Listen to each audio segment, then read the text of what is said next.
Olá! Neste vídeo você vai saber por que os estádios de futebol vibram e como a engenharia atua nesses casos.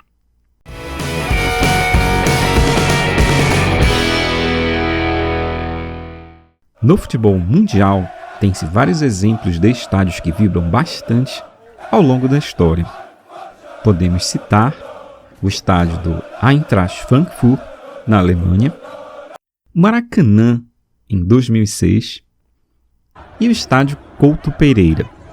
Para começar a entender o que acontece, vamos estudar os instrumentos musicais. Mas o que um violão ou um tambor teriam a ver com tudo isso? Esses instrumentos são a forma mais simples de compreendermos como todos os objetos se comportam ao serem excitados e depois deixados para vibrar livremente. No caso dos instrumentos musicais, as suas partes vibrantes movimentam o ar ao redor e geram sons. As frequências nas quais eles vibram livremente são as frequências naturais e a forma com as quais eles vibram são os modos de vibração. Por exemplo, nestas figuras, nós temos as frequências naturais e os modos de vibração associados com uma membrana. Por sua vez, esta membrana pode ser associada com a tampa de um tambor. Os primeiros modos de vibração, de frequência mais baixa, são mais facilmente excitados, pois têm forma mais simples e, portanto, a estrutura requer menos energia para vibrar desta maneira. À medida que o valor das frequências naturais aumenta também a complexidade do modo de vibração, bem como a dificuldade e a energia necessária para excitá-los. Entretanto, não só os instrumentos musicais, mas todos os corpos possuem frequências naturais e modos de vibração. E estas características são muito usadas pela engenharia para estudar a resposta dinâmica de estruturas a esforços repetitivos. Um dos fenômenos mais importantes que está associado com as frequências naturais e os modos de vibração é a ressonância. Neste fenômeno, as amplitudes de vibração são aumentadas no caso da coincidência da frequência de excitação com uma das frequências naturais, no caso de um carregamento repetitivo que favoreça a deformação no modo de vibração associado à frequência natural em questão. Por exemplo, isto é o que acontece nesta estrutura testada em laboratório quando a frequência de movimentação da base é igual à sua frequência natural e o movimento favorece o modo de vibração associado.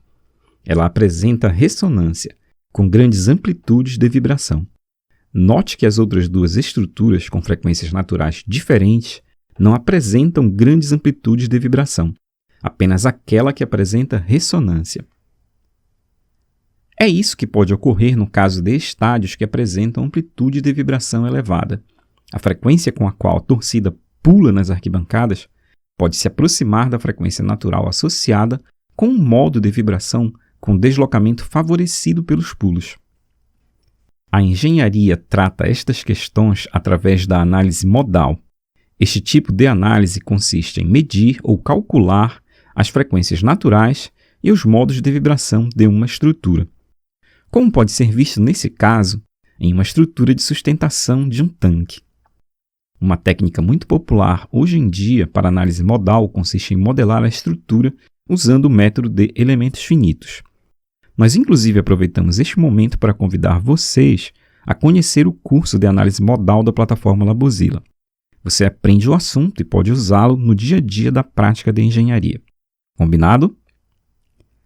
As frequências naturais e os modos de vibração dependem da rigidez e da massa da estrutura.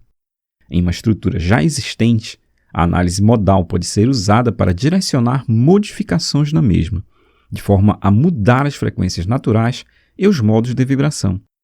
Por exemplo, no estádio Mangueirão, em Belém, grandes amplitudes de vibração eram verificadas quando as torcidas pulavam ritmicamente para apoiar as equipes ou para comemorar um gol.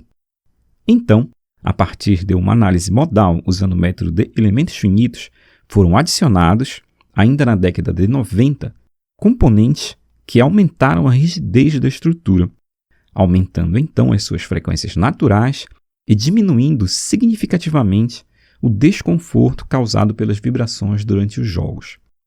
Outros estádios brasileiros, como por exemplo o Mineirão, receberam camadas de materiais amortecedores em reformas recentes. Este amortecimento também ajuda a diminuir a amplitude das vibrações, em especial no caso de ressonância. Para que possamos ver com mais detalhe como a torcida pode excitar os modos de vibração de um estádio, nós fizemos este modelo simplificado. A estrutura dos estádios normalmente é modular e é bem complexa do ponto de vista geométrico. A intenção com essa estrutura simplificada é mostrar como a torcida poderia excitar os modos de vibração da estrutura completa, de uma maneira que seja visualmente bastante simples.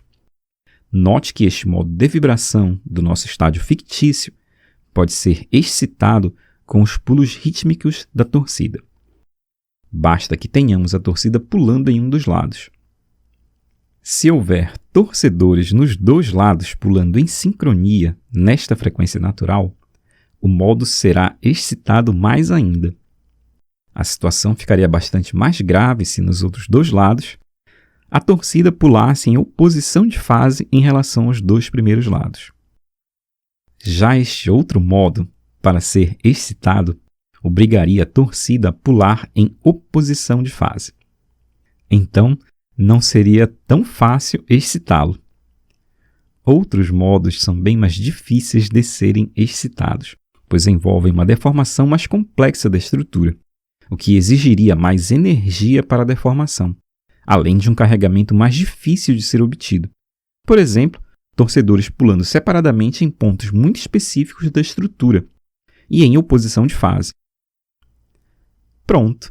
Da próxima vez que você for a um estádio de futebol, preste atenção em como a estrutura vibra na hora de um gol. Compartilhe este vídeo com pessoas que você acha que podem achá-lo interessante. Se você ainda não é inscrito no canal, faça isso agora e acione o sino de notificações. É isso aí. Até a próxima!